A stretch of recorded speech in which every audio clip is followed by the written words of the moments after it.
ونعوذ بالله من شرور أنفسنا ومن سيئات أعمالنا من يهده الله فلا مضل له ومن يضلل فلا هادي له ونشهد أن لا إله إلا الله وحده لا شريك له ونشهد أن محمدا عبده ورسوله أرسله بالحق بشيرا ونذيرا وداعيا إلى الله بإذنه وسراجا منيرا صلاة تكون للنجاة وسيلة ولعلو الدرجات كفيلة صلاة تحل بها العقد وتفرج بها الكرب أما بعد فأعوذ بالله من الشيطان الرجيم بسم الله الرحمن الرحيم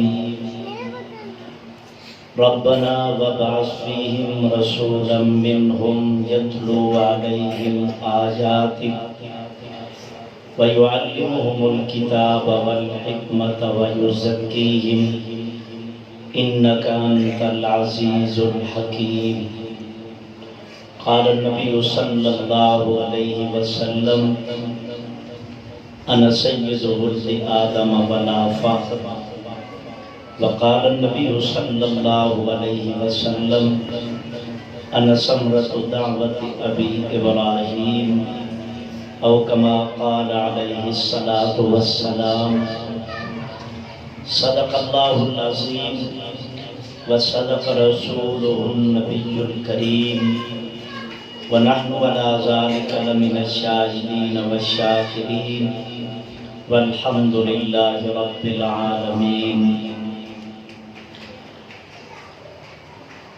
رسول مجتبی کہیے محمد مصطفیٰ کہیے رسول مجتبی کہیے محمد مصطفیٰ کہیے خدا کے بعد بس وہ ہیں پھر اس کے بعد کیا کہیے شریعت کا یہ ہے اسرار ختم الانبیاء کہیے محبت کا تقاضا ہے کہ محبوب خدا کہیے جبین و رخ محمد کے تجلی ہی تجلی ہے جسے شمس الضحیٰ کہیے جسے بدر الدجا کہیے جب ان کا ذکر ہو دنیا سراپا گوش ہو جائے جب ان کا نام آئے مرحبا صلی اللہ کہیے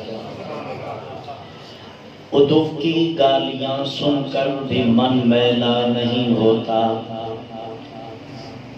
ادب کی گالیاں سن کر بھی من میلا نہیں ہوتا میرے آقا کا پاکیزہ سخن میلا نہیں ہوتا وضو ہو یا نہ ہو بھیجو درود ان پر سلام ان پر کہ مومن کی زبان گندی دہن میلا نہیں ہوتا بدن نبیوں کا کھا سکتی نہیں خاک لحد ان کی بدن میلا تو کیا ان کا کفن میلا نہیں ہوتا کسی کی اپنی ہی آنکھوں میں ہو گر دھول کیا کہیے پر ازواج پیمبر کا چلن میلا نہیں ہوتا روافظ لاپ اچھالیں گلشن اصحاب پر کیچڑ مگر میرے نبی کا یہ چمن میلا نہیں ہوتا یزیدی لاکھ جھاڑیں گرد تاریخی کتابوں کی حسین اجلا ہی رہتا ہے حسن میلا نہیں ہوتا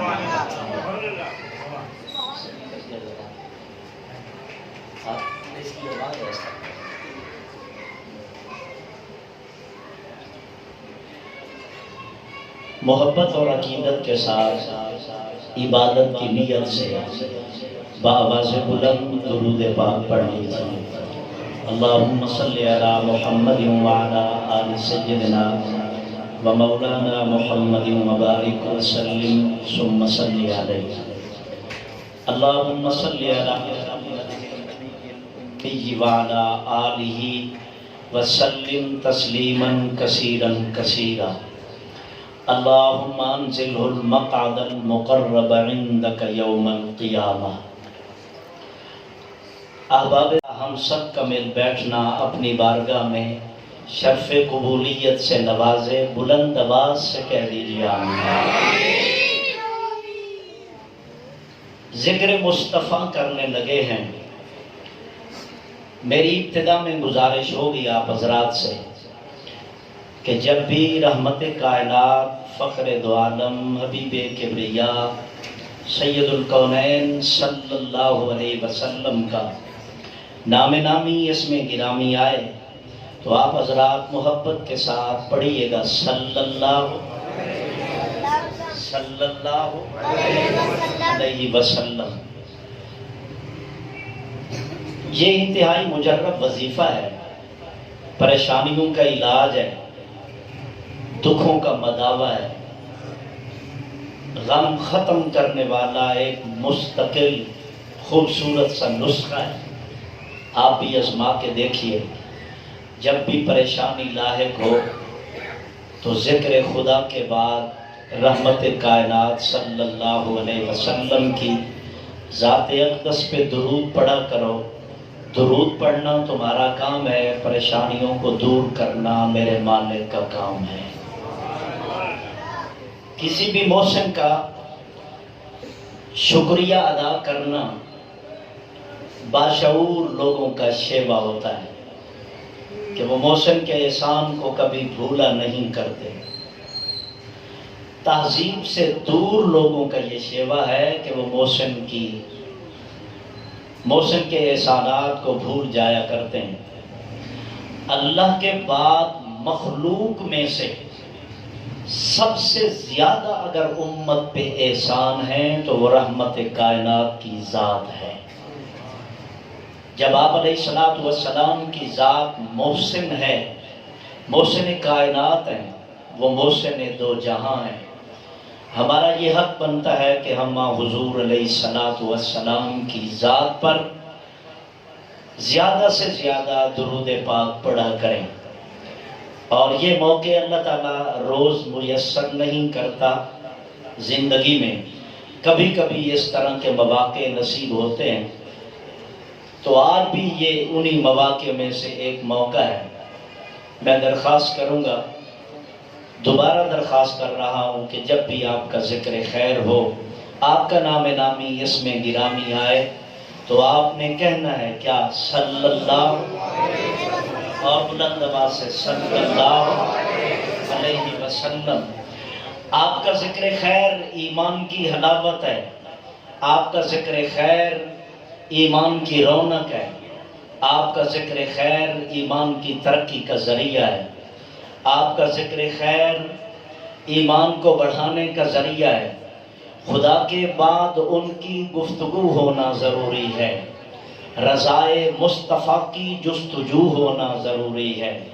اگر تعریف کرنی ہے میرے آقا کی اے طارق، با ادب ہونا بھی لازم، با وضو ہونا ضروری ہے۔ کہہ دیجئے صلی اللہ علیہ وسلم۔ بلغ العلا بکمالہ، کشف الدجا بجمالہ، حسنت جمیع خصالہ، صلو، اور بلند آواز سے صلو علیہ وآلہ۔ دی روز در بستاں سرا، ستو تیاں تھی خوشنما، گاتی تھی نعت مصطفیٰ، بلغ العلا بکمالہ۔ قمریاں اپنے ذوق میں، ڈالے ہوئے گل توق میں، کہتی تھی مل کے شوق میں، کشف الدجا بجمالہ۔ بلبلیں باہم سو بسو، لے لے کے ہر ایک گل کی بو، کرتی تھی مل کے گفتگو، حسنت جمیع خصالہ۔ چڑیوں کی سن کر چہچہے، انسان بھلا کیوں چپ رہے، لازم ہے اس پہ یوں کہے صلو، اور بلند آواز سے صلو علیہ وآلہ۔ اسی کا ذکر خیر کر رہے ہیں جو آئے سب سے آخر میں، مقام میں سب سے اول، اس کا ذکر خیر کر رہے ہیں جو ترتیب میں آخر میں ہے مگر عظمتوں میں سب سے اول، اس کا ذکر خیر کر رہے ہیں جو سب سے آخر میں تشریف لائے مگر ان کے مقام کا کوئی بھی مقابلہ نہیں کر سکتا، جن کے سبھی انبیاء منتظر نظر آئے، سبھی انبیاء انہی کا انتظار کرتے رہے، بشارتیں دیتے رہے کہ آخر میں ایک نبی آئے گا۔ اور وہ کون ہے؟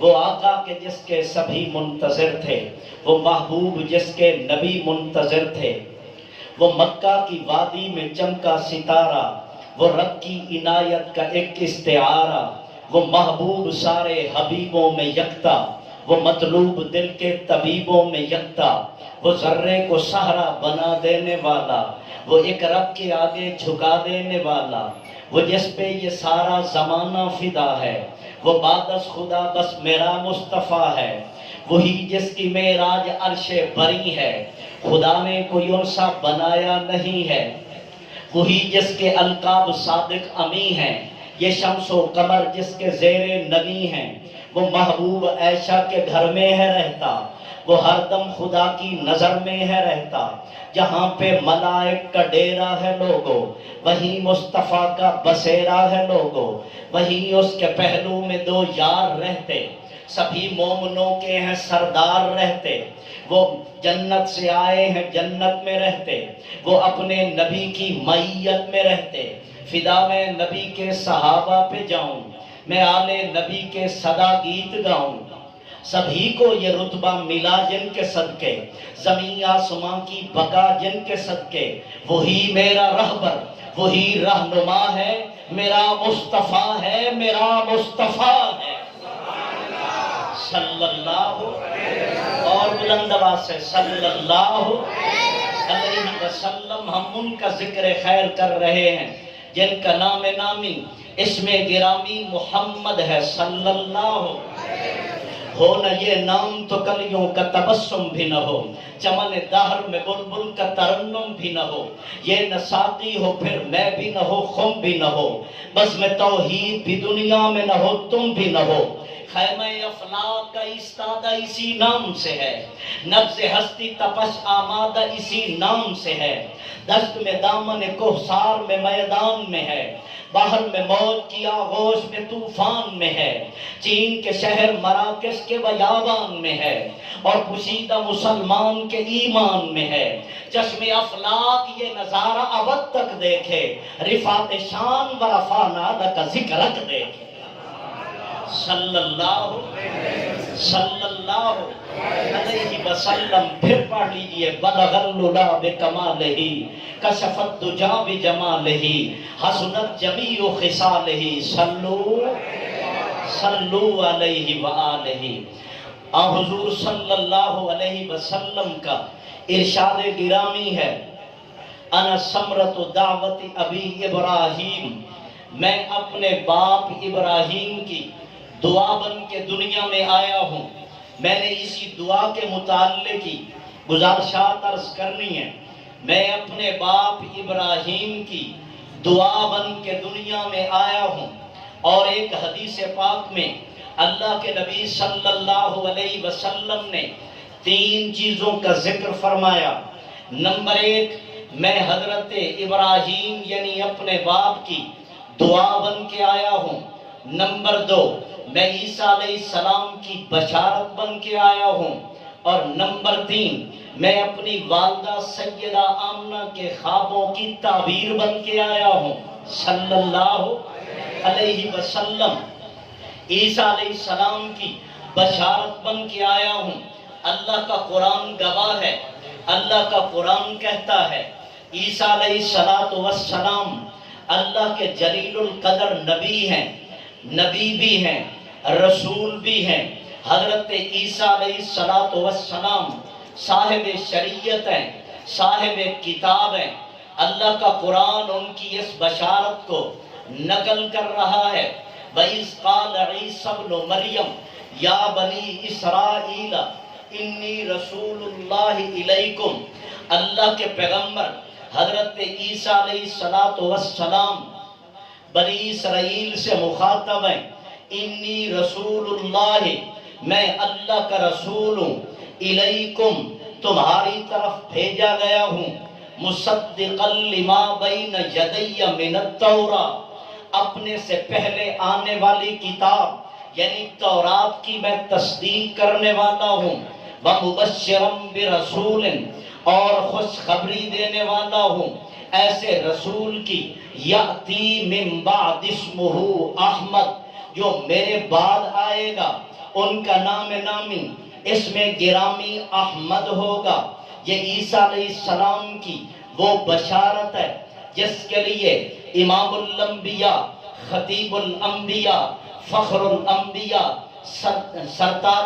سرتاج الرسل، سید الکونین، مکین گنبد خضرا، محمد مجتبی صلی اللہ علیہ وآلہ وسلم نے فرمایا میں عیسیٰ علیہ السلام کی بشارت بن کے آیا ہوں۔ بات آئی ہے تو بات کر دیتا ہوں کہ آپ کا نام احمد بھی ہے، آپ کا نام محمد بھی ہے۔ حضور کے ذاتی دو نام ہیں، ایک احمد ہے اور ایک محمد ہے۔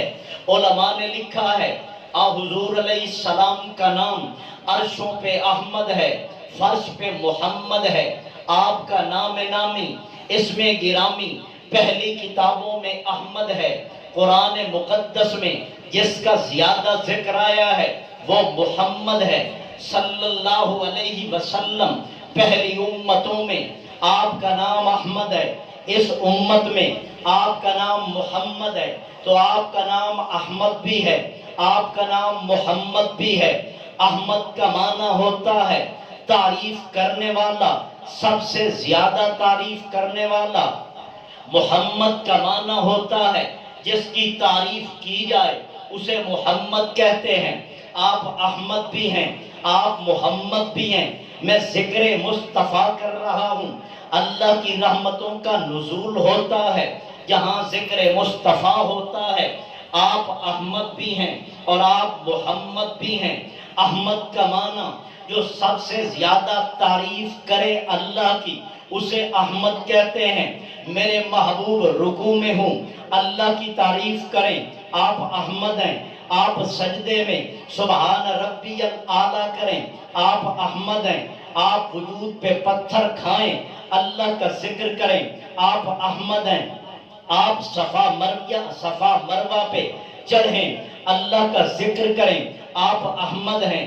آپ وجود پہ پتھر کھائیں، داڑھی مبارک لہو سے تر ہو جائے، وہ پھر بھی کہیں اللہ تیری مرضی کے فیصلے، میں محمد اس پہ راضی ہوں، تو آپ احمد ہیں۔ آپ سب سے بڑھ کر پروردگار عالم کی تعریف کریں اس لیے کہ آپ احمد ہیں۔ دنیا سو رہی ہو، میرا مصطفیٰ مصلی پہ کھڑے ہو کے کہہ رہے ہوں الحمدللہ رب العالمین، تو آپ احمد ہیں۔ آپ مصلی پہ ہوں، اس کے سامنے گڑ گڑائیں، آپ احمد ہیں۔ آپ روئیں اور اس کی تعریف کریں، آپ احمد ہیں۔ میں اور بات کرتا ہوں، آپ وجود پہ پتھر باندھ کر بھی کہیں اللہ تب بھی تیرا شکر ہے، تو نے دیا ہے تب بھی تیرا شکر ہے، تو نے اگر بھوکا رکھا ہے تب بھی تعریف تو تیری ہی ہے نا، تو آپ احمد ہیں۔ میں اس سے بھی بڑھ کے کہتا ہوں، آپ حضرت سمیہ کے ٹکڑے دیکھ کے بھی کہیں اللہ میں تیری رضا پہ راضی ہوں، آپ احمد ہیں۔ حضرت زنیرہ کی نکلی آنکھیں دیکھیں، اس کی تعریف کریں تو آپ احمد ہیں۔ حضرت حمزہ کے 17 ٹکڑے دیکھیں، اس کی تعریف کریں تو آپ احمد ہیں۔ آپ درختوں کے پتے کھا کے گزارا کریں تو آپ احمد ہیں۔ آپ شیب ابی طالب میں 3 سال کی مصیبتیں برداشت کر کے تب بھی اللہ کی رضا پہ راضی رہیں تو آپ احمد ہیں۔ آپ پیٹ پہ پتھر سجائیں، اس کی تعریف کریں تو آپ احمد ہیں۔ آپ صحابہ کی مشکلات کو دیکھ کر بھی اس کی رضا پہ راضی رہیں تو آپ احمد ہیں۔ صحابہ کے حالات دیکھ کر بھی آپ اس کی رضا پہ راضی رہیں تو آپ احمد ہیں۔ اور آپ کی جب تعریف کی جائے تو آپ محمد ہیں۔ سارے انسان تعریف کریں، آپ محمد ہیں۔ جنات تعریف کریں، آپ محمد ہیں۔ ملائکہ تعریف کریں، آپ محمد ہیں۔ کوئی بڑے سے بڑا تعریف کرے، آپ محمد ہیں، شاعر شاعری میں ان کی تعریف کریں، آپ محمد ہیں، خطیب خطابت میں آپ کے گن گائے، آپ محمد ہیں، فصیح اپنی فصاحت میں آپ کا تذکرہ کرے، آپ محمد ہیں، ادیب اپنے ادب میں آپ کی تعریف کرے، آپ محمد ہیں، مصنف اپنی تصنیف میں آپ کا تذکرہ کرے، آپ محمد ہیں۔ میں آپ اور بات کرتا ہوں، آپ سب سے بڑھ کر اس کی تعریف کریں تو آپ احمد ہیں، ساری کائنات مل کر آپ کی تعریف کرے، آپ محمد ہیں، نہیں عرش والا قرآن اتار کر آپ کی تعریف کرے تو آپ محمد بنتے ہیں۔ صلی اللہ علیہ وسلم۔ آپ احمد بھی ہیں اور آپ محمد بھی ہیں۔ جو بات میں عرض کر رہا تھا وہ یہ تھی کہ اللہ کے نبی صلی اللہ علیہ وسلم فرماتے ہیں کہ وہ عیسیٰ علیہ السلام کی جو بشارت تھی کہ عیسیٰ علیہ السلام نے کہا آخر میں ایک نبی آئیں گے جن کا نام احمد ہوگا، آپ کا نام محمد بھی ہے، آپ کا نام احمد بھی ہے۔ آپ علیہ السلام فرماتے ہیں کہ وہ احمد میں ہوں، وہ احمد میں ہوں۔ مرزا غلام احمد قادیانی نے کہا یہ احمد تو میں ہوں، یہ تو بشارت میرے لیے ہے۔ دلیل بھی سننا، پڑھے لکھے حضرات بیٹھے ہیں۔ وہ کہنے لگا احمد تو میں ہوں جس کی بشارت عیسیٰ علیہ السلام نے دی ہے۔ سید عطاء اللہ شاہ بخاری رحمہ اللہ کے بارے میں مولانا مینگل صاحب کہتے ہیں، اور کتابوں میں بھی پڑھا ہے مولانا مینگل صاحب کی زبانی کہ شاہ جی رحمہ اللہ سے انہوں نے کہا کہ مرزا غلام احمد قادیانی یہ اسی کا ذکر ہے۔ شاہ جی نے پوچھا اس کا نام غلام احمد ہے، یہاں تو احمد کی بات ہے، تو آگے سے جواب دیا گیا چلے غلام کو کاٹ دیں، احمد تو باقی ہے نا، وہ احمد کی بشارت یہی ہے۔ تو شاہ صاحب رحمہ اللہ نے کہا بسا اوقات نقلی دلیل کی بجائے عقلی کا کام ہوتا ہے۔ اس نے عقلی دلیل کا استعمال کیا اور کہنے لگا غلام کو کاٹ دو احمد بچتا ہے، یہ تو میرا ذکر ہے۔ تو شاہ جی نے فوراً کہا میرا نام کیا ہے؟ کہنے لگا عطاء اللہ۔ تو شاہ جی رحمہ اللہ نے فرمایا عطا کو کاٹ دو باقی اللہ بچتا ہے۔ جب اللہ نے تجھے نبی بنایا نہیں تو مرزا بن کے کہاں سے آ گیا ہے؟ جب تجھے نبی بنایا نہیں تو نبی بن کے کہاں سے آ گیا ہے؟ بھائی کہیں پہ عقلی دلیل کی بجائے نقلی دلیل کی بجائے عقل سے کام چلایا جاتا ہے، عقلی دلیل کام دیتی ہے، عقلی دلیل سے کام کیا جاتا ہے۔ اس کی اور مثال دیتا ہوں، ختم نبوت کا ماحول بھی ہے۔ حضور کی ختم نبوت پر ڈاکہ ڈالنے والے دن رات کوشش کر رہے ہیں۔ 1953 کی تحریک چل رہی ہے مرزا غلام احمد قادیانی کے خلاف، ذرا توجہ کیجئے گا۔ 1953 کی تحریک چل رہی تھی۔ تحریکوں میں تو بڑا عروج ہوتا ہے، تحریکوں میں زور شور ہوتا ہے، تحریکوں میں نعرے ہوتے ہیں، تحریکوں میں قافلے چلتے ہیں، تحریکوں میں سڑکوں پہ نکلا جاتا ہے۔ 1953 کی تحریک ہے مرزا غلام احمد قادیانی کے خلاف۔ جس نوجوان کو دیکھتے ہیں ہر نوجوان مسلمان کی زبان پر یہی ایک نعرہ کہ مرزا اور اس کے ماننے والے کون؟ ایسے نہیں، جب وہ ہیں ہی کافر تو گرج کے کہیں مرزا اور اس کے ماننے والے کون؟ اور بلند آواز سے مرزا اور اس کے ماننے والے کون؟ یہ یاد رکھنا ہے، ہر بچے کی زبان پہ یہی ہے کہ مرزا اور اس کے ماننے والے کون؟ 1953 کی تحریک ہے، ہر بوڑھا ان میں بھی جوانی کی رگیں دوڑ کر خون دوڑ کے یہی آواز آ رہی تھی کہ مرزا اور اس کے ماننے والے کون؟ کافر تھے۔ اب حکومت نے گرفتار کرنا شروع کر لیا، توجہ کرنا، گرفتاریاں ہو رہی ہیں۔ Justice Munir Ahmed chief justice تھا، اس کی عدالت میں لایا جاتا۔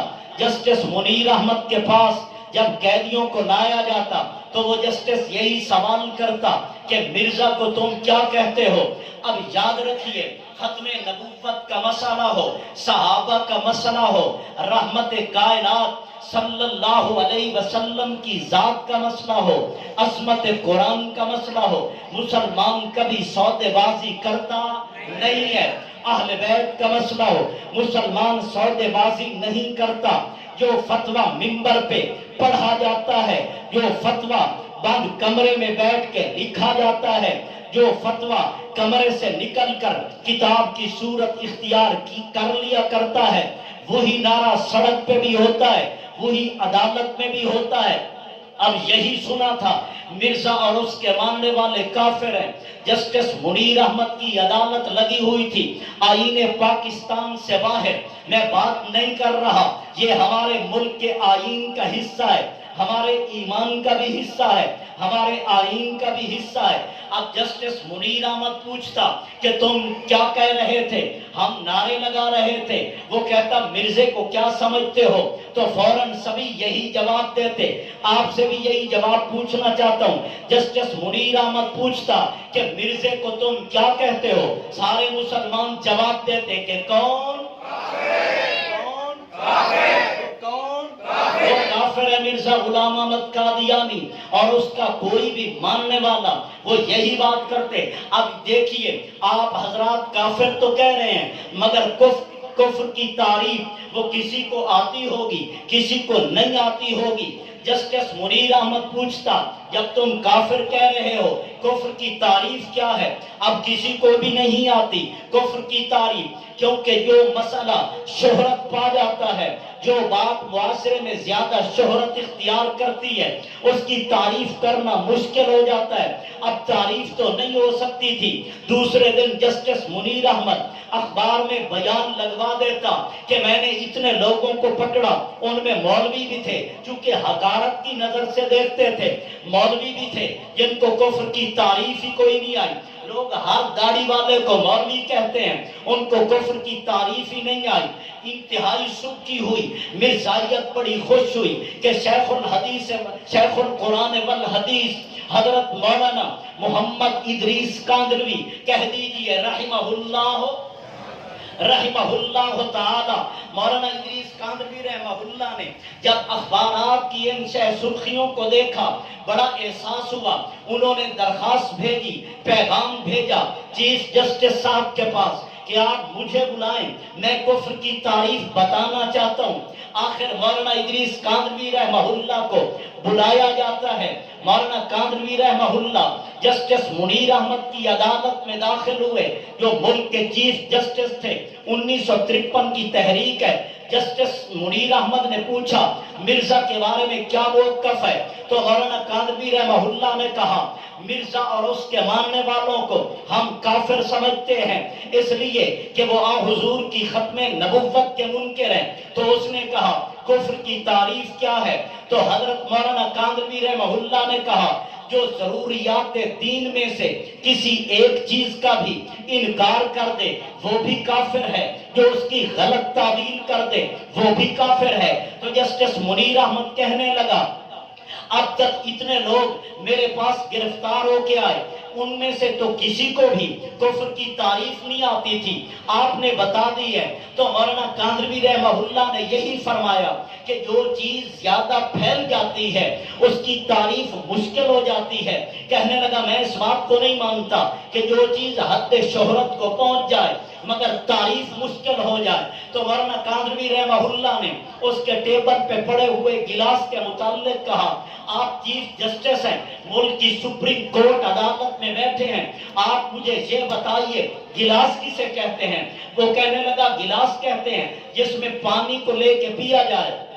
مولانا کاندلوی رحمہ اللہ نے کہا میں تو اپنے چلو میں لے کے اگر پانی پی لوں تو کیا میری چلو کو بھی آپ گلاس کہیں گے؟ بڑا لاجواب ہوا، کہنے لگا نہیں، گلاس وہ ہوتا ہے جو تھوڑا لمبا ہوتا ہے، اس میں پانی ہوتا ہے۔ تو مولانا کاندلوی رحمہ اللہ نے کہا اچھا جو لمبا ہو اور اس میں پانی ہو اسے گلاس کہتے ہیں، تو کیا ٹیبل پہ پڑی بوتل کو بھی آپ گلاس کہہ دیں گے کیونکہ اس میں پانی بھی آتا ہے، یہ لمبی بھی ہے؟ کہنے لگا نہیں۔ تو مولانا ادریس کاندلوی رحمہ اللہ نے کہا بھائی یہ ایک عام چیز ہے جو حد شہرت کو پہنچی ہے، سبھی جانتے ہیں گلاس کیا ہوتا ہے، مگر تعریف کرنا مشکل ہے، تعریف کسی کو نہیں آتی۔ مولانا کاندلوی رحمہ اللہ نے دوسرا سوال کیا اچھا آپ بتائیں ملک کی چیف جسٹس ہیں، آپ سپریم کورٹ کے سب سے بڑے جج ہیں، پجامہ کسے کہتے ہیں؟ تو وہ کہنے لگا پجامہ کہتے ہیں جو نیچے پہنا جاتا ہے۔ تو مولانا کاندھلوی رحمہ اللہ نے کہا اگر میں چادر باندھ لوں تو اسے بھی پجامہ کہیں گے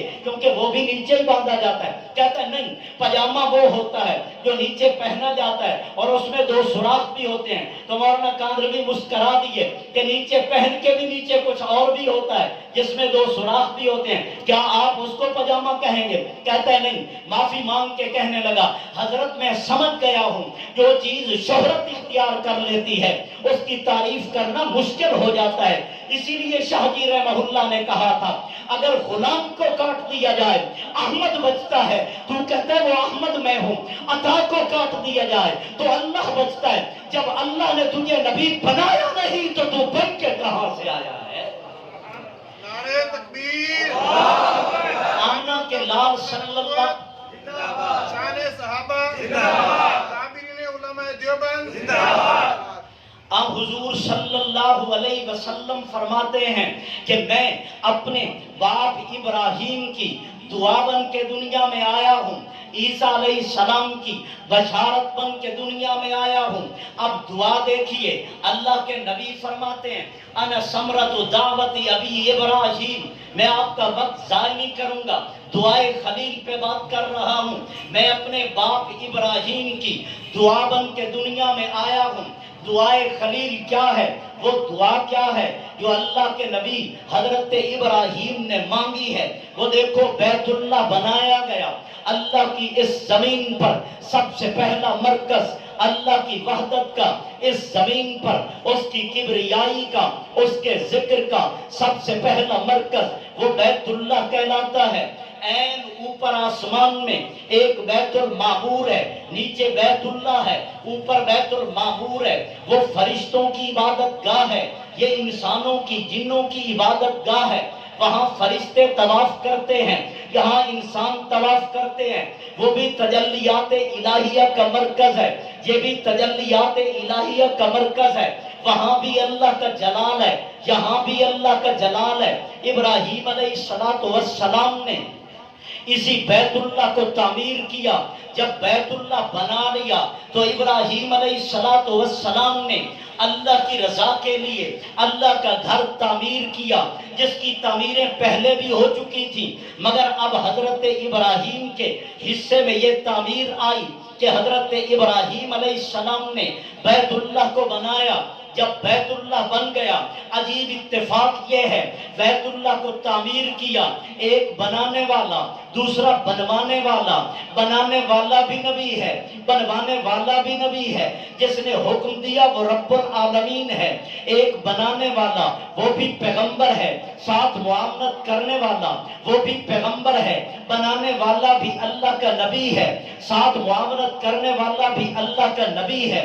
معارف القرآن میں علامہ مفتی محمد شفیع رحمہ اللہ نے لکھا ابراہیم علیہ السلام وہ بنانے والے تھے، وہ بھی اللہ کے رسول ہیں۔ حضرت اسماعیل یہ بھی اللہ کے رسول تھے، نبی بھی ہیں رسول بھی ہیں۔ میں عرض یہ کر رہا ہوں بیت اللہ کو تعمیر کر لیا، باپ بیٹے سے کہتا ہے آؤ بیٹا کچھ مانگ لیجئے، کیوں؟ اس لیے جب بھی کوئی محنت کرتا ہے، مزدوری کرتا ہے، کمائی کر لیتا ہے، کام مکمل کر لیتا ہے تو اپنے کام کی اجرت لیتا ہے۔ ہم نے اللہ کا گھر بنایا ہے، آؤ کچھ مانگ لیتے ہیں۔ ابا جی کیا مانگنا چاہتے ہیں؟ کس سے مانگنا چاہتے ہیں؟ آؤ نا میرا بیٹا، جس کا گھر بنایا ہے اسی سے مانگتے ہیں، سارے خزانے جو اسی کے پاس ہیں اسی سے مانگتے ہیں۔ ابراہیم نے ہاتھ اٹھا دیے، ربنا پروردگار عالم میں تجھ سے مانگتا ہوں، ربنا ابراہیم بتانا چاہتے ہیں اللہ مجھ پہ جب بھی مشکل آئی ہے میں نے تجھے پکارا ہے، ربنا دعاؤں کو سننے والا تو ہے، قبول کرنے والا تو ہے، بیٹے دینے والا تو ہے، بیٹیاں دینے والا تو ہے، محروم کرنے والا تو ہے، کبریائی تیری ہے، وحدانیت تیری ہے، بڑائی تیری ہے، الوہیت تیری ہے، ربوبیت تیری ہے، وحدت تیری ہے، مشکل کشائی تیری ہے، حاجت روا تو ہے، مشکل کشا تو ہے، بگڑی بنانے والا تو ہے۔ ربنا اے پروردگار میں تجھ سے مانگ رہا ہوں۔ ابا جی کیا مانگنا چاہتے ہیں؟ ابراہیم بتا رہے ہیں آج رب سے مانگنا چاہتے ہیں۔ مانگوں گا کیا؟ اللہ میں نے بیت اللہ بنایا، میں اجرت لینا چاہتا ہوں۔ میں نے بیت اللہ بنایا، مزدوری لینا چاہتا ہوں۔ میں نے بیت اللہ بنایا، کمائی لینا چاہتا ہوں۔ میں نے بیت اللہ بنایا، معاوضہ لینا چاہتا ہوں۔ اور حضور فرماتے ہیں جب بھی کوئی مزدور مزدوری کرتا ہے اس کا پسینہ خشک ہونے سے پہلے اسے مزدوری دے دیا کرو۔ میرے نبی کا فرمان ہے، سیرت کا تقاضا ہے۔ اللہ میں نے گھر بنا دیا، اب میں تجھ سے دعا مانگتا ہوں، مانگ میرا خلیل۔ تو نے جب بھی مجھ سے مانگا ہے میں نے مایوس نہیں کیا، جب بھی مجھ سے مانگا ہے میں نے محروم نہیں کیا۔ تو پھر بھی میرا پیغمبر ہے، تجھے تو میں نے خلیل کہا ہے۔ جب بھی کسی نے مجھ سے مانگا ہے میں نے تو کسی کو محروم نہیں کیا۔ اب تو خلیل ہے، میرا گھر بنایا ہے، تو مانگ میں تجھے عطا کروں۔ ابراہیم علیہ السلام نے کہا اللہ میں نے گھر بنا دیا، میں تجھ سے سونا نہیں مانگتا۔ میں نے گھر بنا دیا، میں تجھ سے چاندی نہیں مانگتا۔ میں نے تیرا گھر بنا دیا، میں ہیرے نہیں مانگتا۔ میں نے تیرا گھر بنا دیا، میں جواہرات نہیں مانگتا۔ میں نے تیرا گھر بنا دیا، میں تجھ سے مال نہیں مانگتا۔ اللہ میں نے تیرا گھر بنا دیا، میں درہم و دینار نہیں مانگتا۔ پھر مانگنا میرا پیغمبر، مانگنا کیا چاہتا ہے؟ ابراہیم علیہ السلام کہتے ہیں میں دعا مانگوں گا، اسماعیل تو آمین کہنا۔ میں لینا چاہتا ہوں پروردگار سے، میں نے اس کا گھر جو تعمیر کیا ہے۔ مانگ ابراہیم کیا مانگتا ہے؟ ابراہیم کہتے ہیں عرش والے میں تجھ سے مال نہیں مانگتا، کعبہ کی آبادی کے لیے آمنہ کا نام تجھ سے مانگتا ہوں۔ صلی اللہ، میں نے کہا صلی اللہ علیہ وسلم، اللہ میں تجھ سے آمنہ کا نام مانگتا ہوں۔ ربنا وابعث فیہم، اللہ تو بھیج ان میں رسولاً، ایک رسول بھیج۔ اللہ تجھ سے ایک رسول مانگتا ہوں۔ علماء نے لکھا ہے دعائے خلیل اسی وقت پوری ہو گئی، مگر حکمت کا تقاضا یہ تھا میں اپنے وقت پہ بھیجوں گا۔ اللہ کی حکمت کا تقاضا یہ تھا میں اپنے حساب سے بھیجوں گا۔ ابراہیم کی دعا پوری ہوئی۔ اب دیکھیے ابراہیم نے زیادہ نبی نہیں مانگے بلکہ رسولاً کہا اللہ مجھے ایک ہی بے شک عطا کر، ایک رسول ہو اور ہو بھی انہی میں سے۔ ہاں ابراہیم میں تجھے ایک عطا کروں گا، پر ایسا عطا کروں گا زمانہ یاد رکھے گا کہ میں نے کیسا رسول اپنے ابراہیم کی دعا بنا کے بھیجا تھا۔ اللہ نے ابراہیم علیہ السلام کو حضرت ہاجرہ کے وطن سے اسماعیل فرزند دیا، حضرت سارہ کے وطن سے اسحاق فرزند دیا۔ باپ بھی نبی ہے، اسحاق بھی نبی ہے، دوسرا بیٹا اسماعیل بھی نبی ہے۔ پھر اسحاق کا بیٹا دیا علیہ السلام حضرت یعقوب، وہ بھی اللہ کے نبی ہیں۔ پھر حضرت یوسف، یہ بھی اللہ کے نبی ہیں۔ اسی لڑی میں بنی اسرائیل کے بے شمار پیغمبر بھیجے، مگر بیت اللہ کو آباد کرنے کے لیے جس نبی کو حضرت ابراہیم نے مانگا تھا رسولاً، اللہ مجھے ایک پیغمبر چاہیے، اللہ کریم نے حضرت اسماعیل کی لڑی سے صرف ایک پیغمبر بھیجا۔ توجہ کیجئے گا میں اپنے ذوق میں بات کر رہا ہوں۔ ایک پیغمبر بھیجا اسماعیل کی لڑی میں، حالانکہ اسماعیل تو وہ ہیں جو ذبیح اللہ ہے، جن کی گردن پر باپ نے چھری رکھ کر چلانی چاہی تھی، مگر پروردگار عالم کا ابھی حکم نہیں تھا کہ چھری چلی نہیں ہے۔ اب ہونا تو یوں چاہیے تھا کہ اس لڑی میں بے شمار پیغمبر آتے، مگر اسحاق علیہ السلام کی لڑی میں چاہے ایک بھی پیغمبر آ جاتا، مگر حکمت خداوندی کا تقاضا ہے حضرت اسحاق کی لڑی میں بے شمار پیغمبر بھیجے، اسماعیل کی لڑی میں صرف ایک پیغمبر بھیجا ہے۔ کیوں؟ اس لیے وہاں بے شمار پیغمبر ہیں، یہاں ایک پیغمبر بھیجا ہے۔ میرا پیغمبر میں آپ کو ایسا پیغمبر دوں گا، ہوگا تو وہ ایک ہی، مگر میری ربوبیت کی قسم رسولاً میں ایک ہی پیغمبر دوں گا۔